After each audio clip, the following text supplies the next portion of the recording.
Hello, everyone. Welcome back to the next story in the series. And you know that it's just getting exciting from here. So, you all know now that how the world came into existence after it was dormant for a long, long time and it was absorbed in Narayana. So now we are talking about all the avatars, all the incarnations of Lord Narayana. So this story is titled as Adi Varaha. So this is about the Varaha avatar of Lord Narayana.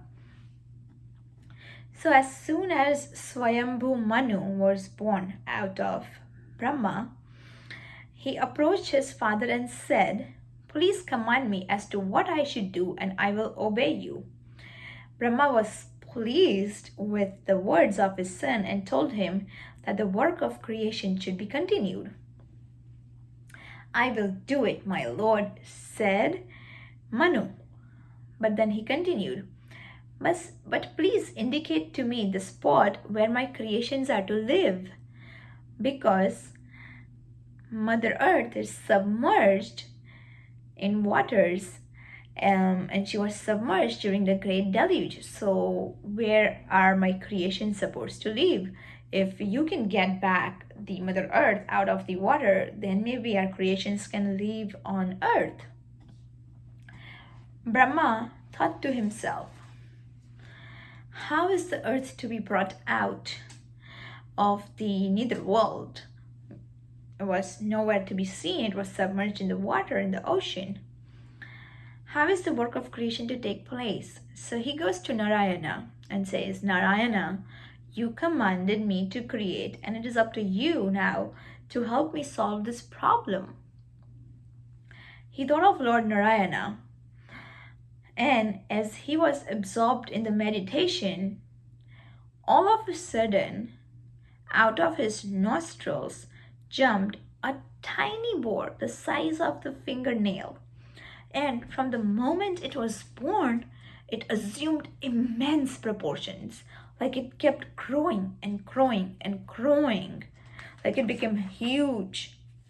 And all those who were watching it realized that it was Narayana himself who had donned the form of a boar to raise the earth from below.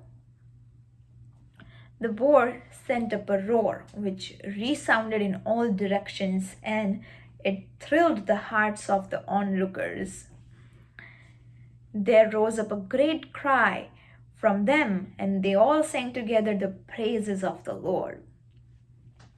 Sniffing the air around him, sniffing the surface of the waters, the magnificent boar, Varaha, entered the ocean suddenly. It jumped into the ocean. So terrible and so sudden was the plunge that the ocean was heaving, unable to bear the burden. Swimming and running inside the water, the boar reached the bottom, and there he found the earth.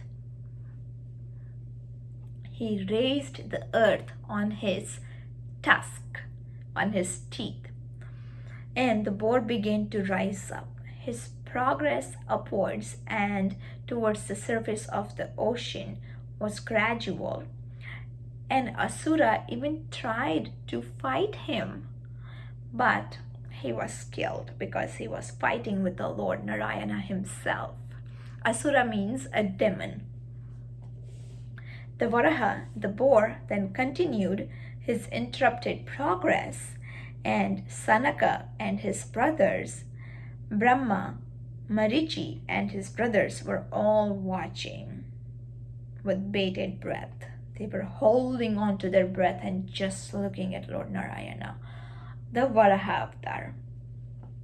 Even as they were looking, they saw the earth emerge from the water, and the Varaha was bearing it on his tusks. He placed the earth on the dents formed by his hooves, and Brahma with the others praised him and his glory. They said, "You are the Lord of the Lords, who is worshipped by all men in the form of Yajna. Your form is made up of the 4 Vedas. We salute Narayana, who has assumed the form of Varaha." and they praised him a lot. They named all the body parts of Varaha with something because they were so indebted and grateful that Lord Narayana took this avatar so that Brahma and his sons could continue with the creation, and they brought out the submerged earth. And they said that we are grateful to you, and this earth lifted by you on your tusk looks beautiful. She looks like a lotus bird lifted aloft on the trunk of an elephant. We salute you and thank you for restoring to us the earth, the foundation on which the entire creation has to rest. We salute you and your wife, Mother Earth.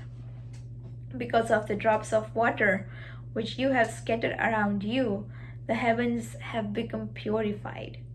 The spots where your hair has been shed have become holy, fit places for performing yagyas.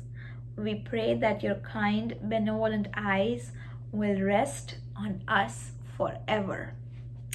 The Lord paused for a while, listening to their words, and vanished from their sight. Vidura was listening to this story as sage Maitreya was telling him. And then Vidura intervened and said, "My lord, it is thrilling to hear about this ancient incident. Who was the Asura?" And then sage Maitreya said that Asura was none other than Hiranyaksh. So Vidura was like, this must be he. Tell me how it came about that Lord himself appeared to kill a mere Asura? So sage Maitreya said, we have to travel a long distance back to trace the story of Hiranyaksh. So this was today's story about the Varaha avatar of Lord Narayana. And you'll also get to hear about Hiranyaksh in future stories to come. So I'll see you next time. Until then, you guys stay tuned for new exciting stories and take care. Jai Shri Krishna.